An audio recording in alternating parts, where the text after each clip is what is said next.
All right, today we're diving into one of the most pivotal, most emotional moments in any pregnancy, that 12-week milestone. It's this incredible mix of science, relief, and for so many, the very first time they'll actually see their baby. Let's get into it. You know, for any expecting parent, hitting the end of the first trimester is just a huge deal. All that anxiety from the early weeks finally starts to fade, and this powerful wave of excitement and relief takes over. It's a real turning point, and it all revolves around one amazing event, that first scan.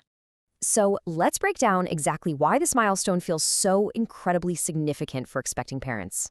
This is so much more than a medical checkup. It is a moment of pure, profound connection. You know, for many parents, especially partners who aren't the ones physically going through the pregnancy, this is when it all becomes undeniably real. The worry you might have been holding on to just starts to melt away, and it's replaced by this absolute sense of wonder. And here is the number behind that incredible feeling of relief. By the time you hit the end of week 12, the risk of miscarriage drops dramatically, all the way down to just 1%. That means you're past the most vulnerable stage, and that alone is a huge reason to celebrate and just breathe a little easier.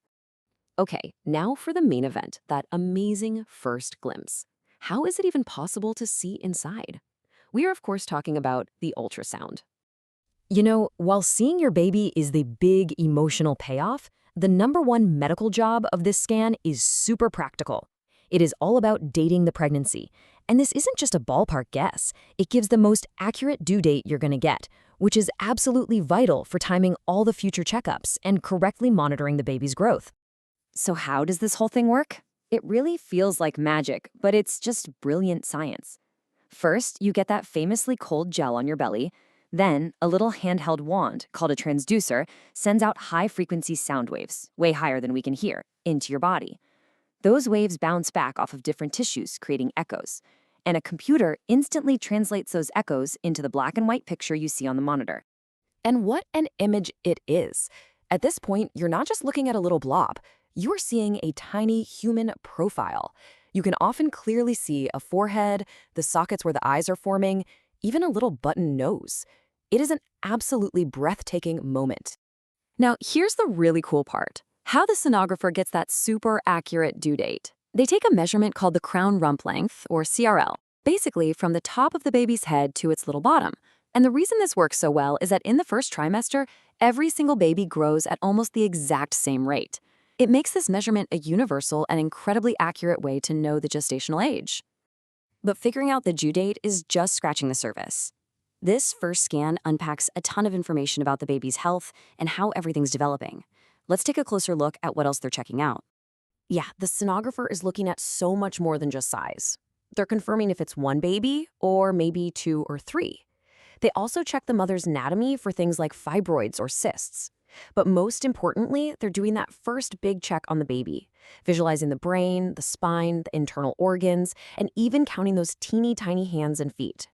One of the most important measurements they take during this scan is called the neutral translucency, or NT. It's part of a really crucial screening test. What they do is measure the tiny, fluid-filled space at the back of the baby's neck. This can give an early heads up about the risk for certain chromosomal conditions. It's all about getting as much information as you can, as early as you can.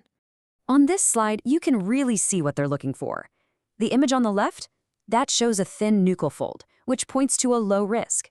The image on the right shows a thicker measurement. Now, it is so important to remember this does not confirm a problem. It just means there's a higher risk and that further diagnostic tests will be offered. The MT scan is usually just one part of what's called the combined test, which also pulls in results from a blood test. And as you can see from this chart, that combination is really effective. It has about an 85% detection rate for Down syndrome. The whole goal with these screening tests is to get a high detection rate while keeping that false positive rate as low as humanly possible. Okay, this is such a crucial point to understand. A screening test is not a diagnosis. Getting a high risk or positive result just means more testing might be a good idea. To put it in perspective, a result like a 1 in 100 risk might sound scary, but just flip that around. That is a 99% chance that the baby is perfectly healthy. All right, we've covered a lot of the science. Now let's bring it back to the deeply human side of this whole experience.